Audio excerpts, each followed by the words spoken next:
नमस्कार, news network में आपका स्वागत है। और आज डॉक्टर्स डे है और कहते हैं कि डॉक्टरों को धरती पर भगवान का दर्जा दिया गया है। और आज हमारे साथ मौजूद है बरेली में आईएमए के प्रेसिडेंट डॉक्टर विमल भारद्वाज, जो क्रिटिकल केयर के विशेषज्ञ भी हैं और बरेली में मेडिसिटी के नाम से एक नामचीन अस्पताल भी चलाते हैं। सर, बहुत बहुत स्वागत है आपका न्यूज़ नेटवर्क में। सबसे पहले तो आपको बहुत बहुत शुभकामनाएं डॉक्टर्स डे के लिए। बहुत बहुत धन्यवाद आपका, आप सभी के लिए। तो मेरा पहला सवाल यही है कि डॉक्टर्स डे के विषय में बताइए कि क्यों इसको मनाया जाता है, कैसे इसको मनाने की शुरुआत हुई। डॉक्टर डे एक पटना में डॉक्टर साहब जमनेती जी का नाम विधान चंद जी था, इधर पीसी राय जी उनको बोलते थे। ये 1882 में इनका जन्म हुआ था, 1 जुलाई को। एक मतलब एक नीति की ऐसी वो थी कि उसी दिन इनका जन्म हुआ 1 जुलाई को, उसी दिन इनकी मृत्यु हुई, मतलब 1 जुलाई को ही। 1882 में इनका जन्म हुआ था और 1962 में इनका 1 जुलाई को ही देहांत हुआ था। ये भारत रत्न भी इनको मिला था 1961 में, और ये बंगाल के चीफ मिनिस्टर भी रहे हैं 1948 में, और अंतिम 6 तक जीवन के चीफ मिनिस्टर रहे थे। भारत रत्न मिला, तो इनकी उपलब्धि देखते हुए इसको तभी से जो है भारत डॉक्टर डे मनाना शुरू कर दिया सब लोगों ने यहाँ पर। दूसरी चीज़, जब ये लंदन में पढ़ रहे थे उस समय ये उन्होंने अपनी पूरी साख भारत की अपनी भी साख जमाई थी, भारत जिस नाम ऊँचा किया था। एक वार्ड में राउंड कर रहे थे तो उन्होंने वहाँ बोला कि यहाँ पर एक चेचक का मरीज है। तो जो लंदन के उस समय डॉक्टर्स थे, जब पढ़ाई कर रहे थे, पीएचडी कर रहे थे, एमडी, तो उन्होंने कहा कि वो यहाँ तो कोई मरीज है नहीं, चेचक का मरीज तो दूर अस्पताल से, तो उन्होंने कैसे बचाना। तो उन्होंने की जो उसकी दुर्गंध है उसको मैंने बचाना। बोला ऐसे कैसे पॉसिबल है, तो चलो चेक करते हैं। वार्ड बाई वार्ड सब जो है हर मरीज को बेड बाई बेड देखते रहते। एक सज्जन जो लेटे हुए थे चादर ओढ़ के हटाया तो वो चेचक के मरीज निकले। तो सब लोगों ने उनका लोहा माना। तब से वो एक अपने जीवन में सक्रिय रहे हैं, हर तरीके से हर क्षेत्र में अग्रणी भूमिका निभाई। चिकित्सा के क्षेत्र में भी उन्होंने जीवन में प्रतिदिन 2 घंटे निर्धन मरीजों को, जो गरीब मरीज होते थे, उनका निःशुल्क सेवा करते थे कि अगर कोई मरीज आता तो मैं यहाँ पर पूरा सेवा करूँगा। तो इसी भाव से 1 जुलाई उन्हीं के नाम पे तब से मनने लगा। आपसे जानना चाहूँगा कि बरेली जो है वो मेडिकल का हब कहा जाता है, और आप भी चूँकि बरेली की बहुत नामचीन अस्पताल है, मेडिसिटी उसके डायरेक्टर्स में से एक हैं और एएमए के प्रेसिडेंट भी हैं। तो एक सवाल एक आम जनमानस के दिमाग में पहुंचता है कि बरेली ही मेडिकल हब क्यों होना, क्यों ऐसा लगता है कि बरेली में जिधर भी हम मुँह घुमाते हैं उधर एक अस्पताल, चाहे वो छोटा हो या बड़ा, वो यहाँ पर दिखाई देता है। बरेली में सबसे बड़ा कारण है कि बरेली एक शांति प्रिय जगह है। यहाँ पर आपने देखा होगा कि एक तो ये मिड वे में पड़ता है लखनऊ के, इधर लखनऊ 250 किलोमीटर, लगभग ऑलमोस्ट 250 किलोमीटर या 280 किलोमीटर दिल्ली है, तो एक तो मिड वे है।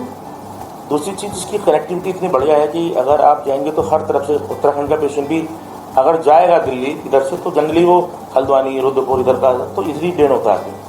और इधर सजानपुर, इधर जो है मैंने देखा है कि इवन कासगंज, एटा तक के मरीज बरेली आते हैं। मैं ये नहीं कह रहा, आगरा भी बहुत अच्छा मेडिकल फील्ड में डेवलप है, बट बरेली में ऊपर वाले की कृपा रही है, नाथ नगरी है, भगवान शिव की, भोले शंकर की कृपा है। तो कई चीज़ें ऐसी हैं, यहाँ के बरेली वासी इतने प्रिय हैं, शांति प्रिय हैं, और यहाँ सुसज्जित सुशोभित समाज है। बरेली की संरचना ऐसी बसी हुई है कि जो आता है बरेली में, मैंने कई सारे डॉक्टर देखे, उनसे परिचित हुआ, मिला। मैं कहीं के रहने वाला हूँ जी, पटना के या कहीं और के दूर दूर के डॉक्टर क्षेत्रों के यहाँ बरेली बस गया है। तो ये एक ऐसी जगह है यहाँ पर हर एक को बरेली संभाल लेता है। तो नहीं कि विविधता में एकता, ये वो शहर कहलाता है। इसी मुझे लगता है यही मेरे कारण है। दूसरा, कनेक्टिविटी बढ़ गया बरेली की, और अब तो फ्लाइट भी होगी, तो मुझे लगता है और भी चीज़ें जो हमारी और भी इंडस्ट्री है, जो मेडिकल के साथ साथ जो भी सेक्शन में भी हमारे देखा जाए तो बरेली बहुत अग्रणी है। बरेली में बहुत अच्छे शैक्षणिक संस्थान हैं, 3 मेडिकल कॉलेज हैं, डेंटल कॉलेज भी हैं, आयुर्वेदिक कॉलेज भी हैं, इसके नर्सिंग कॉलेज भी हैं, और MBA कॉलेज भी, इंजीनियरिंग कॉलेज भी हैं। तो मुझे लगता है कि यहाँ के जो इंडस्ट्री के जो लोग थे, तो कुछ कारणों से इंडस्ट्री, अभी तो हमारे धन्यवाद दूंगा BL Agro के लिए जो बढ़िया से सर्वाइव कर रहे हैं। तो उन्होंने हो सकता है इधर रुक किया हो, तो मैनेजमेंट की तरफ गए हो, तो कुछ कारण से तो जो उस समय इंडस्ट्री की तरफ थे तो इधर की तरफ आए हो, तो कुछ प्राइवेट लोगों ने, कई लोगों ने शैक्षणिक संस्थान भी खुले हुए हैं। तो मुझे लगता है कई सारे कारण है। अब चूँकि अब हवाई यात्रा भी शुरू हो चुकी है, तो मुझे लगता है कि अब बहुत जल्दी यहाँ पर फैक्ट्रियाँ भी और बिजनेस मॉडल भी यहाँ पर रोड मॉडल बनेगा बरेली। एम्स के लिए बहुत लंबे समय से मांग उठ रही है बरेली में कि एम्स को बनाया जाए, तो क्या मानते हैं ऐसा संभव है, और क्या मेडिकल के लिए संभालना है? देखिए, ऐसा ना कि माननीय प्रधानमंत्री जी की जो संरचना है वो मुझे तब याद है कि जुलाई में जो 2020 का था समय, तो उन्होंने करीब 9 मेडिकल कॉलेज दिए थे बरेली में, जो यूपी में। उसके बाद में लास्ट ईयर ही उन्होंने इधर 21 की बात कर रहा हूँ, और 22 में उन्होंने भी जनवरी में अपने ही रिकॉर्ड तोड़ के 11 मेडिकल कॉलेज साउथ में दिए। तो जिस तरीके से उन्होंने संरचना व्यू रचना बनाई है, करीब 1 लाख से ऊपर ज़्यादा मेडिकल सीट्स बढ़ी हुई हैं। तो होगा क्या कि जो हमारे अभी क्या है, अभी तो स्थिति ये है कि हमारे जो गांव में जो जनसंख्या है, ये जो रूरल एरिया है, वहाँ पर डॉक्टर्स प्रति पॉपुलेशन अभी भी कम है। इस सरकार की 1 तारीख पर कि इन्होंने एमबीबीएस की सीट के साथ साथ पीजी सीट बढ़ाई है। पीजी सीट बढ़ना बहुत अनिवार्य है, तो एमबीबीएस करने के बाद में आपको एक स्पेशलाइजेशन की जरूरत पड़ती है कि हम हड्डी में जाना चाहते हैं, कार्डियक के ऊपर जाना चाहते हैं, सर्जन, आँख, किसके ऊपर जाना चाहते हैं। तो वैसे तो एमबीबीएस सफिशिएंट होता है, पुराने जमाने में एमबीबीएस बहुत बड़ी डिग्री मानी जाती थी, क्योंकि हर दिन प्रतिदिन मेडिकल साइंस बदल रही है, चेंजेस होती है, नए रिसर्चेज आ रहे हैं। तो अब जो है इस सरकार ने पीजी की सीट बढ़ाई, तो मुझे लगता है कि बरेली में बहुत, जैसे बरेली में मेडिकल कॉलेज खुल गया, 3 मेडिकल कॉलेज प्राइवेट यहाँ पर है, 300 बेड के लिए यहाँ पर सरकार ने अनुमोदित किया है कि हम इसको मेडिकल कॉलेज के रूप में कन्वर्ट करेंगे। तो जब इतने मेडिकल कॉलेज यहाँ पर हैं और एक मेडिकल कॉलेज बदायूं में है, अब समस्या है कि मेडिकल कॉलेज रन करने के बाद डॉक्टर्स और टीचर भी चाहिए। तो जो सीट बढ़ी, जो अभी लोग कहते हैं कि सब खुलते जा रहे हैं लेकिन स्टाफ नहीं है, डॉक्टर्स नहीं है, उन लोगों के लिए मेरा जवाब ये है कि आने वाले 2 से 3 साल में ये भी समस्या आपकी खत्म हो जाएगी, क्योंकि जो डॉक्टर्स निकल के आ रहे हैं वो कहाँ जाएंगे, इन्हीं कॉलेज में जाएंगे।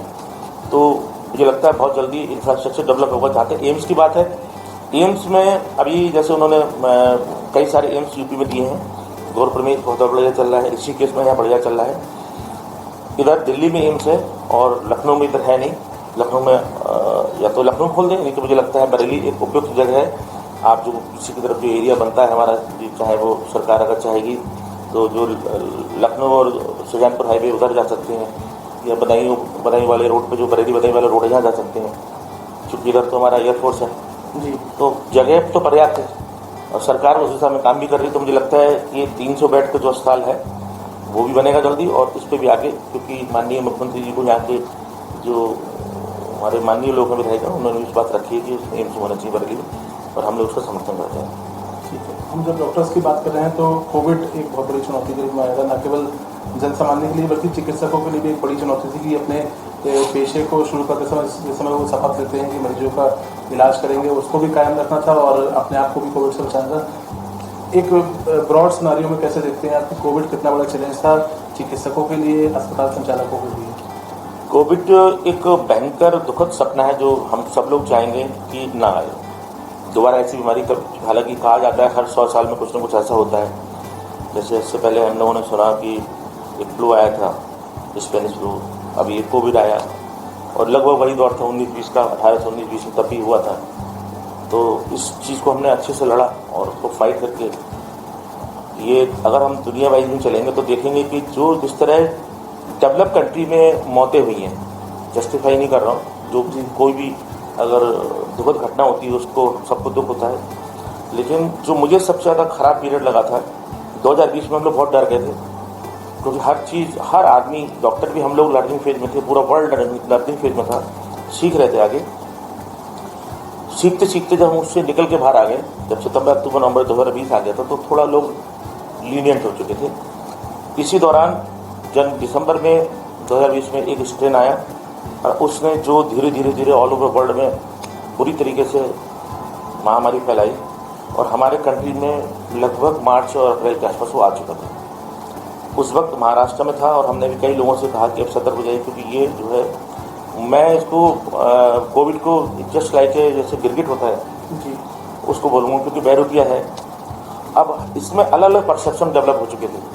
तो जो सबसे खराब पीरियड था कोविड का वो अप्रैल और मई था, और जून में, मई जैसे निकला, जून में आते थे हम, इसको 40-45 दिन का 50 दिन का पीरियड था, वो निकल गया। उस दौरान जो मैंने स्वरूप देखा था, आंखों में आंसू रहते थे। मैंने प्रतिदिन फेसबुक पे आता था 9 बजे रात को, और कई सारे न्यूज़पेपर में प्रकाशित किया कि डॉक्टर साहब रात में मिलते हैं, और सब लोग मेरे साथ जुड़े। मैंने एक दिन, उसके अलावा मैं एक दिन कॉल अटेंड करता था डेली, प्रतिदिन, तो कॉल अटेंड की थी लगभग 1180 कॉल मैंने नोट की, 1180 कॉल थी। तो मैं रेस्ट नहीं कर पाता था रात को। ये हो जाता था कि रात को 2 बजे मुझे अपना मोबाइल फ्लाइट मोड पर डालना पड़ता, क्योंकि मैं स्वयं भी कोविड पॉजिटिव था। मेरी फैमिली में 13 लोग पॉजिटिव थे, तो कोविड पॉजिटिव होने के बावजूद मैं अपना राउंड करता था, मरीजों को देखता था और लगातार सुबह 7 बजे से मेरा दिनचर्या शुरू हो जाती थी। उनकी हेल्प के लिए रात को 2 बजे चलती थी, क्योंकि उसको खुद भी आराम करना जरूरी है, तो 2-4 घंटे सोना भी जरूरी था। वो पीरियड बहुत ख़राब था। उस दौरान जो दुखद मौतें हुई हैं, कुछ ऐसी भी, कुछ लोग भ्रामक स्थिति पाले हुए थे कि भाई यार देखो मैं तो विटामिन सी से फायदा हो गया। कुछ लोग कहते थे कि नहीं, वो लापरवाही मत करो, ओवर एक्सपोज हो रहे थे, बार बार खुद ही सेल्फ मेडिकेशन कर रहे थे, आयुर्वेद भी जोड़ रहे थे, हर चीज़ जोड़ रहे थे, डरे हुए भी लोग थे।